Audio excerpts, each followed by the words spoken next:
patjetër që ka një ndikim shumë të madh. Unë njoh shumë familje ku për shkak sepse nuk kanë mundësi që t'u blejnë vajzës së tyre një fustan të bukur për minimaturën ose edhe maturën, nuk e lejojnë vajzën e tyre që të vinë, që të shkojnë në një festë të tillë. Dhe kjo ndikon shumë tek një vajzë apo një djalë. Gjithashtu diçka tjetër është që ka dhe familje të tjera që për mundësitë që kanë mund të blejnë një veshje të bukur për vajzën ose edhe një kostum për djalin e tyre, por që vajza ndihet sikur nuk është në atë arritjen e duhur me moshatarët e vet. Kështu që edhe në momentin që ajo shkon në një minimatur,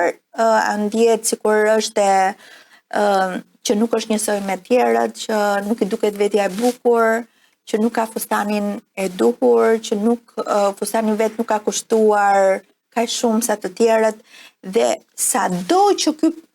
kjo vajzë apo ky djalë shkon në një festë të tillë, thellë në zemrën e vet ndihet i papërmbushur. Prandaj është shumë e rëndësishme që prindrit sot kuptojnë që kur i çojnë fëmijët e tyre në një minimatur, në një festë të caktuar, të mësojnë fëmijëve të tyre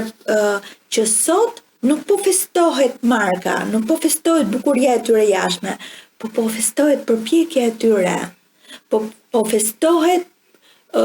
fillimi i përmbushjeve të ëndrave të tyre në jetën e tyre, që prindërit e tyre të bëjnë një festë përpara se ta çojnë fëmijën e tyre në një party, edhe t'i thonë fëmijës, edhe me një kartolinë,